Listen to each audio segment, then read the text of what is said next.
Right. Good afternoon. I'm Erica Collins, Global Real Estate Investment Specialist with Fortune Christie's International Real Estate Group. I'm here today with Emily Higman, founder of Halite Capital Property Management.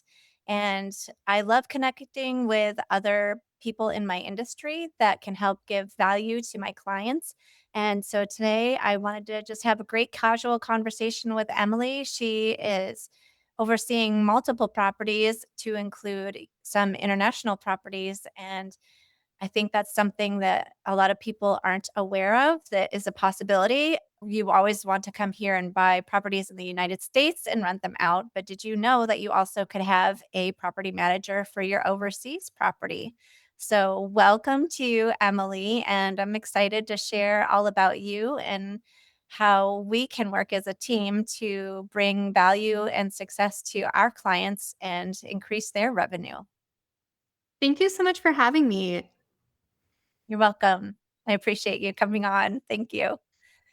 Emily, if you could start, just tell me a little bit about yourself and how you got into property management. Yeah, I got into real estate through investing first, not management. I started real estate investing in 2023 doing fix and flips, and I ended up keeping one of those properties as a rental. That experience taught me what actually drives returns, and it also shows me how badly most properties are being managed. Before real estate, I spent years in behavioral healthcare, working inpatient crisis stabilization and case management, which kind of sounds unrelated, but it's honestly the best training I could have ever had. That work was all about coordinating a lot of very important moving parts, significant documentation, and learning how to stay calm and de escalate situations before they become super serious. And that is pretty much property management in a nutshell. I founded Halite Capital to manage properties the way I would want mine managed as an investor, and it just grew from there. That's great. How did you find the process for your fix and flip to translate into what you're doing now?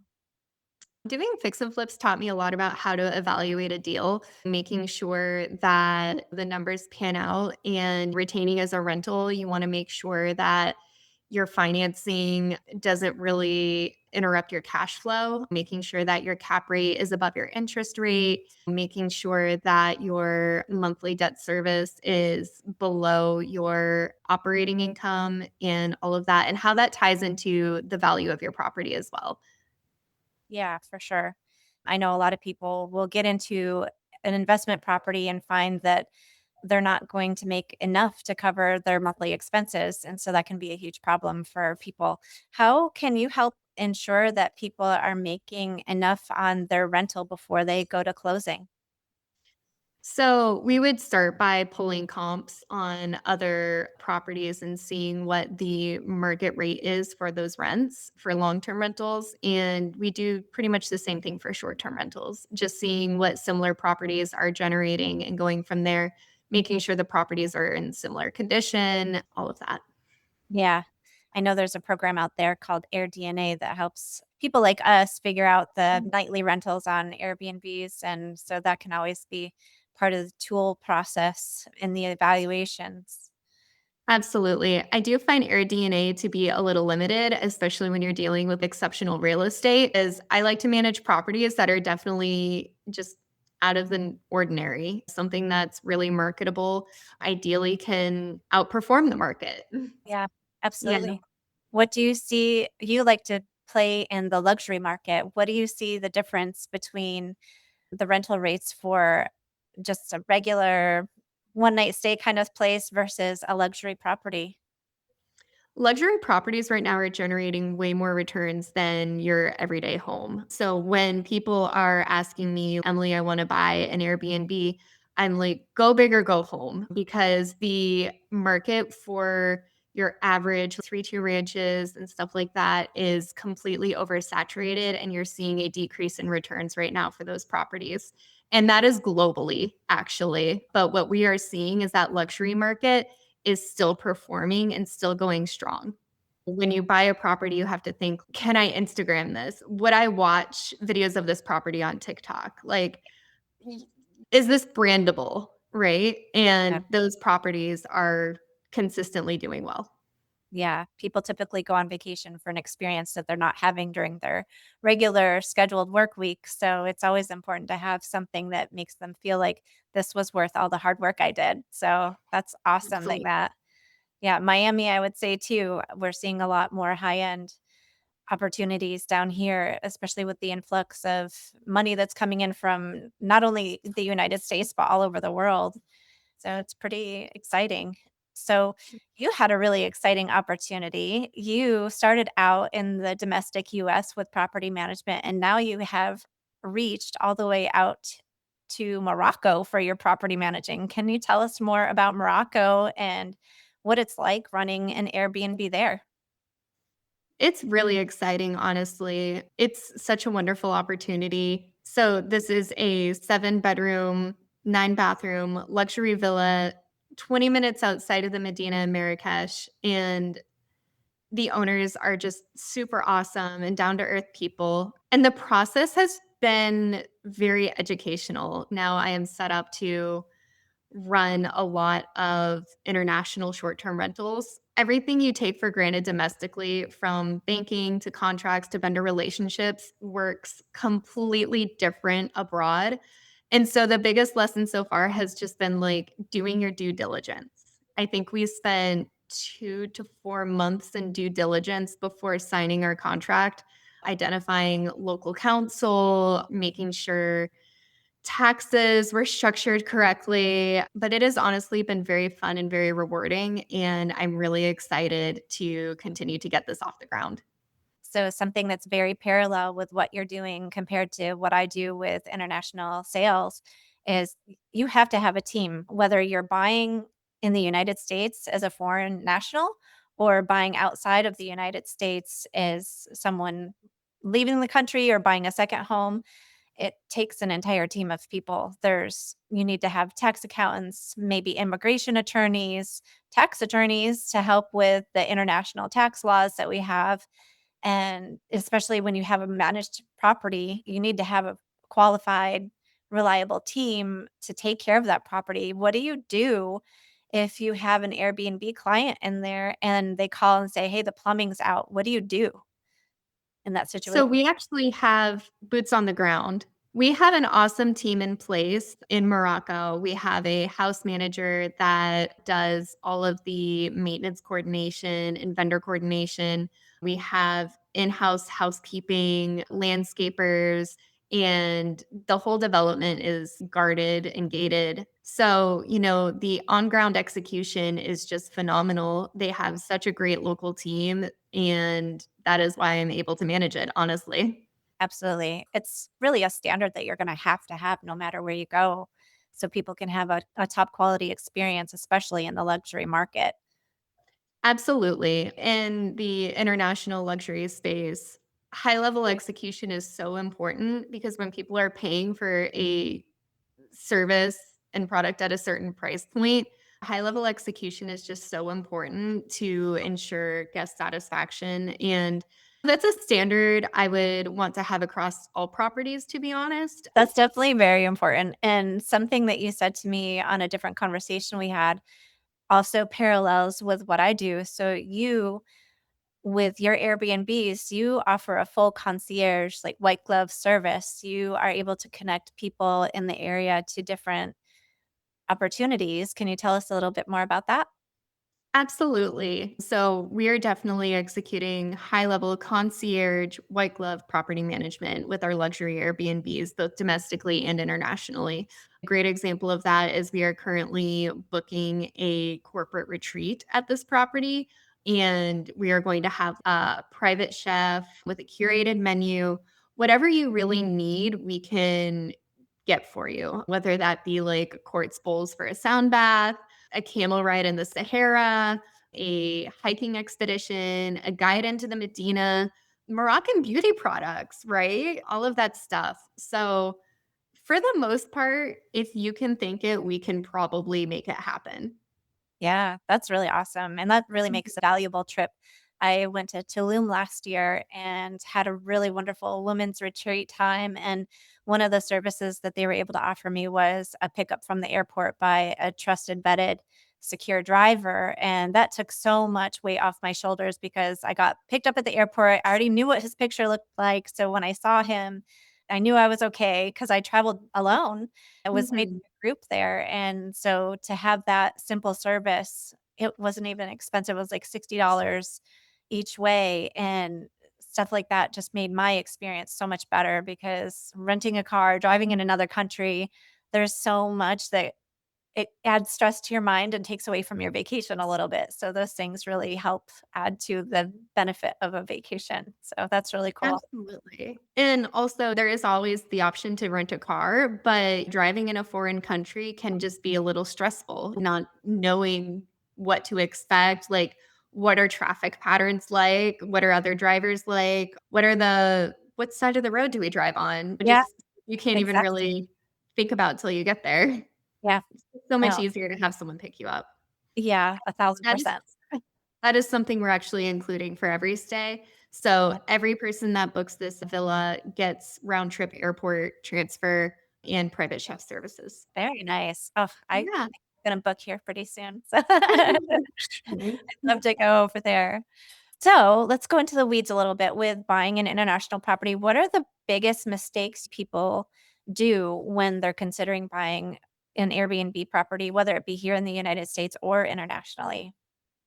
Not doing your due diligence. You need to make sure that the Airbnb complies with local laws and regulations. You need to make sure that you're in compliance with guest registration. Some countries have morality laws. You need to have more information on that. You need to have information on just all sorts of different hospitality aspects that are normal in the US, like being able to serve alcohol and stuff like that. What is and isn't allowed in that country, you need to be aware of because depending, you might be personally liable for that. And I might be personally liable for that. Identifying local counsel is imperative in any international acquisition. Yeah, that's really interesting information. It makes me want to think twice a little bit. I know for us down here in South Florida, in America, I think so many people expect that because they have a property, they can just Airbnb it. But Miami Mhm. brings its own set of rules. We have a huge hotel industry. We're a tourism-centered city, and so not every location is an Airbnb approved property. I've seen people, not any of my clients personally, but I've seen people get into rental property what they thought was a rental property only to find that there's a lease restriction that they have to live there for an entire year before they can rent it out. And on top of that being a hotel industry down here, not every condo, not every single family home is built or approved for the short-term rentals because it competes with the hotel industry. So we definitely have some condos that are designated Airbnb. So definitely having a realtor who is knowledgeable about the market and the area is critical down here because you want to make sure that you're getting what you're asking for in your investment. Or certainly, sure, overseas as well. I was researching Spain the other day, and they have a huge need for extra housing. They're having a housing shortage right now, and part of what I saw was that people that are coming in from out of country that are looking to buy an Airbnb style property there, they might get denied because they actually need the housing for their citizens. So that's really important information to know when people are looking in other countries that it's a hit or miss depending on where you're trying to go. And I don't wanna dissuade people from trying to invest internationally or domestically, like, Mhm. just make sure you're looping in the right team. Make Yeah. sure you identify your strong real estate agent, your strong property management team, a good attorney, and, good international tax attorney, all of that. What initially drew you to international real estate? Yeah, so my husband and I are very philanthropic, and I would love to start developing in other countries. We see a lot of housing and hotels and stuff like that are really in bad shape, really poorly run. And I, in my future, would love to be able to create some opportunities overseas for people to have safer housing. And so that's part of what really drew me. And then I love community. I love being able to help build community and real estate development means to me is building community where people can have jobs and accessibility to things that they need. So that's my big why, really. It's what drives me every day. Oh my goodness, that's awesome. What inspired you to pursue your master's in international real estate? It was really inspired through my bachelor's program. We were doing a semester on community building, and it hit on real estate development as a means of enhancing community, like I was just speaking on. And I was like, that's everything that I wanted. That's what I wanted, but I didn't know how to ask for. And so when I found out that was an option, I grew up with a dad who was a contractor in Cornell University, and I was always around construction.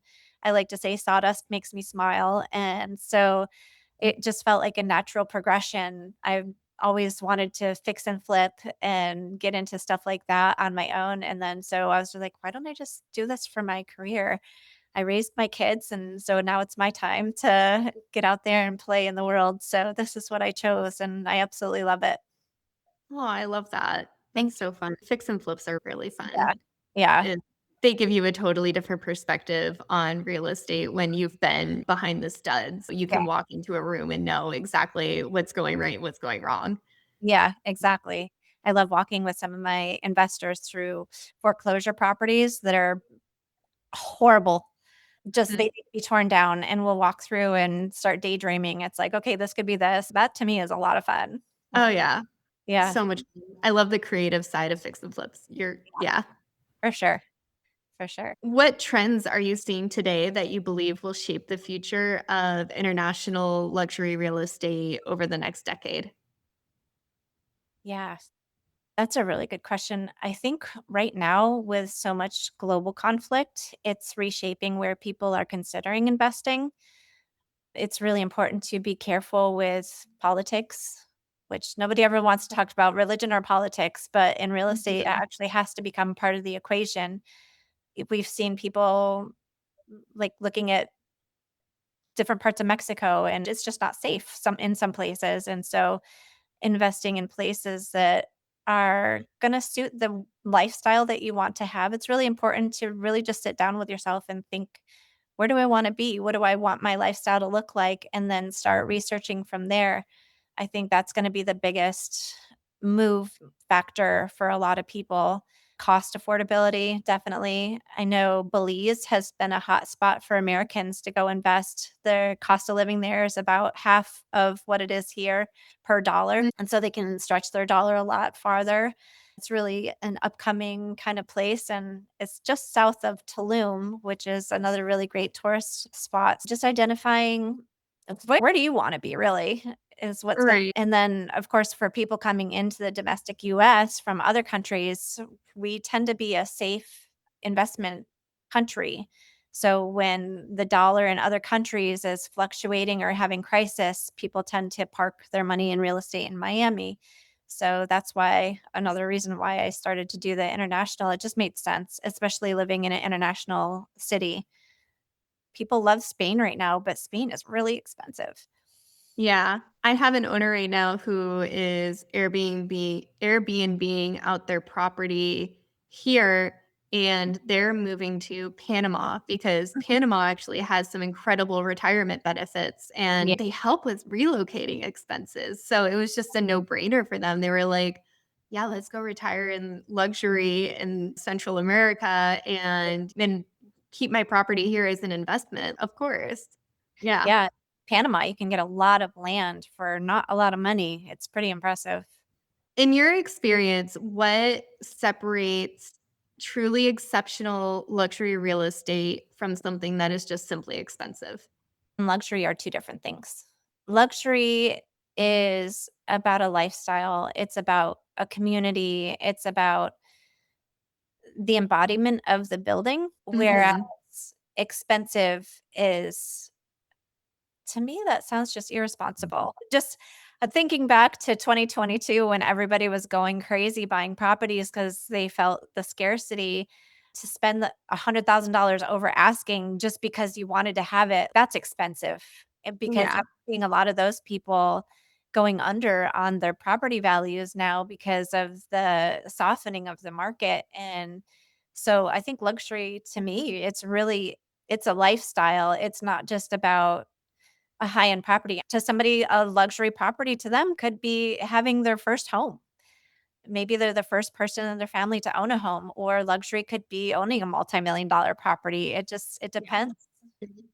I sometimes like to say luxury is also the service, not the price point. Yes. Yeah. Absolutely. Yeah. Absolutely.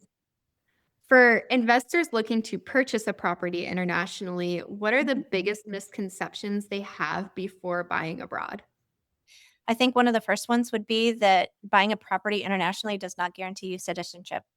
It might be a step, but it's not a guarantee. So be careful with your due diligence in buying a property internationally.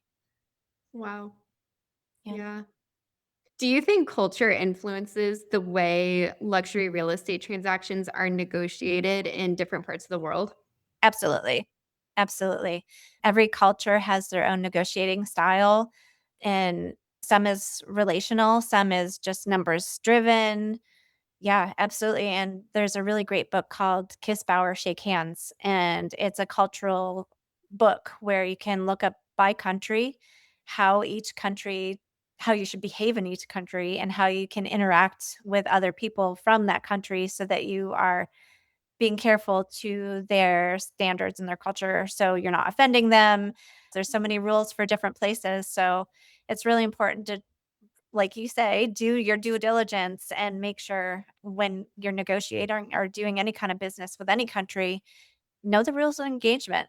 And that's where international research for me, it's my favorite. I like to understand that kind of stuff so that when I'm helping my clients, I can help them understand, oh yeah, here you don't want to do this or here you don't want to do this. And it helps a lot. Absolutely. And I'm sure in your space as well as mine, you can have a person living in the United States from country A investing in country B, and then you've got 3 separate cultures that you're dealing with, the US culture, country A's culture, and country B's culture. I think understanding other cultures is critical. When international buyers are buying here in the United States, what is the most surprising part of the purchasing process to them? A lot of what happens in other countries is they tend to have a lot of issues with financing and they're taught cash only. And so when people are buying here in the United States, they're often surprised that they can get a loan. So educating my clients on the opportunity of enhancing the amount that they have in their pocket through mortgaging options. An international client can get a mortgage here in the United States, and there's a whole legal process that they can go through. I have international lenders that take care of that. And when they're buying here in the United States from another country, I also have a team of people, of attorneys and lenders and other people that will help set them up for success for purchasing here. And that really often takes people by surprise. As far as purchasing in other countries, go back to what I said about just the political concern to understand that not only does it not guarantee your citizenship, but there's countries that they can take your property at any given time and you lose out. So, really understanding the country that you're interested in is critical. Absolutely. I've also noticed that other countries don't have the same infrastructure as the United States when it comes to real estate Yeah. and just verifying property ownership, Me too. deeds. There's so much that can just be done on good faith and handshakes and honoring each other's word. That is Yeah. really tough for someone in the United States to be able to swallow because we are all about having that legal trail behind us, making sure that we have title companies who go through all of this stuff for us. And then there's in certain countries, there's just nothing like that. It's interesting to try and do things by the books here in other countries because we feel so much safer with that paper trail with the due diligence, and Yeah. they might look at you like, "I told you it's yours. What do you mean?" Yeah, it doesn't translate at all. No, Right. yeah, Yeah, it's absolutely. amazing. There's not even licensed realtors in other countries. It could be somebody like, "Oh, I wanna sell my property," and then you get an attorney and you just make the sale, and so it's definitely not a globally regulated industry yet. I see No. it upcoming, but there's still a long ways to go.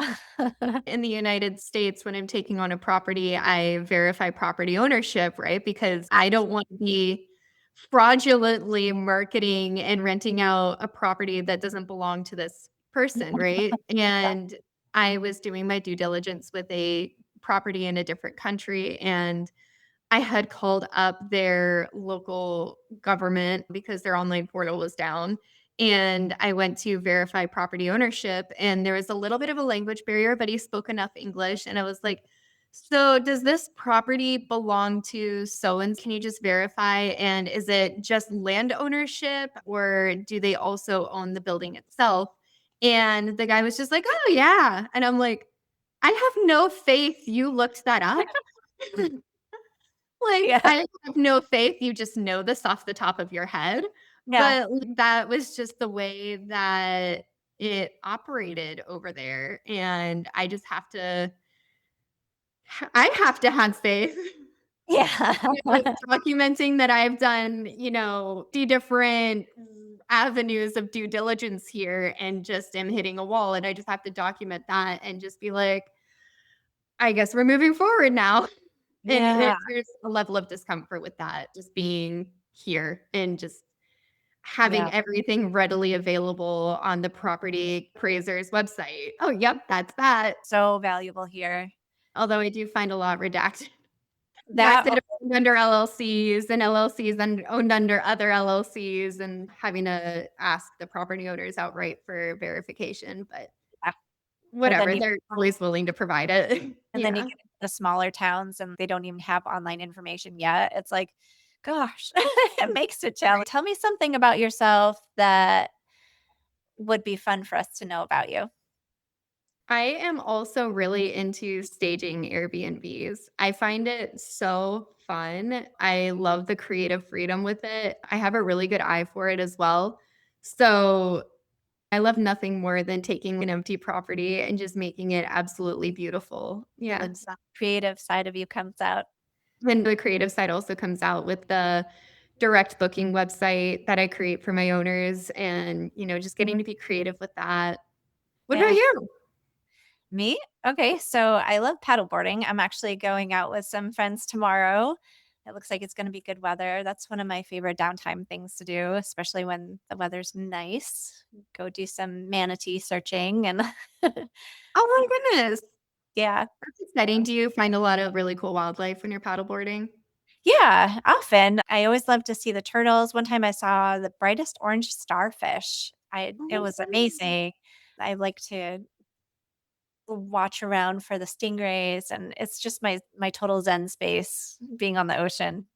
I love that. Have you ever seen any sharks up close? Oh, yeah. Yeah, I scuba dive also. I've seen nurse sharks and bull sharks. No hammerheads yet, but I know they exist down here, but no fear except for the bull sharks. I went snorkeling as a kid and there was a shark, and the excursion guide was just like, "Yep." And I have not really gone into deep ocean since. I will swim at the beach, but that's about it. Yeah. Yeah. Yeah, there's certain places I don't really want to go swimming because I hear of too many great whites. So I'm like, "I'm good." I love sharks, Yeah. and I want to go and be able to see, like, sharks from this band, but I've got kids, and I just, Yeah. I can't bring them there. I'm like, "Can't Yeah. we water mom?" No. "Oh, Like, sorry, we went to the beach to stand here." yeah. Yeah, I don't Yeah. understand. So you've earned the CIPS designation. How has that credential influenced your career? So I also have my master's in international real estate from Florida International University. And so the combination of them both, my master's really gave me a huge leg up on understanding international real estate. And I went on after becoming a realtor to get the SIPS designation because it's an industry standard that's recognized within our industry and it gives me access to other realtors all across the globe. So it has helped me tremendously to be able to network with other countries to be able to help clients either coming or going out of the country. So that's why I chose to do that, and definitely glad I did. That's awesome. I love that. I really want to get my CIPS designation. You've definitely inspired me to do so. Yeah, it was really good. I had a really great teacher. Nice. I just think continuing your education in the space you're working in is always just invaluable. Yeah, absolutely. I agree it's a never-ending learning process when you really care about what you do, so sure. Emily, thank you so much for joining me today. I appreciate it. I had fun with you. And I wanted to give you an opportunity to share with anybody watching how would they get in contact with you if they're a property owner and want to have their property managed? You can call me or text me on my cell phone. My phone number is 813-480-4814. I intentionally manage a smaller portfolio of properties so that I can provide that high level service that I want to provide. So my owners aren't going to be they're not going to call and reach an office and get the workaround. They're going to be getting direct access to me, and I do answer the phone. Yeah, reaching me by my cell phone number, or you can also email me, Emily at halitecapitalpm.com. And if anyone wants to book this property that we have in Marrakesh, Morocco, we will be having a direct booking website very shortly here. So that is also a really fun, exciting opportunity. Yeah. I Yeah, can't wait to see it. yeah. It'll be a lot of fun. Thank you so much. And I appreciate your time and we'll talk to you soon. Thank you so much for having me. This was awesome. Absolutely.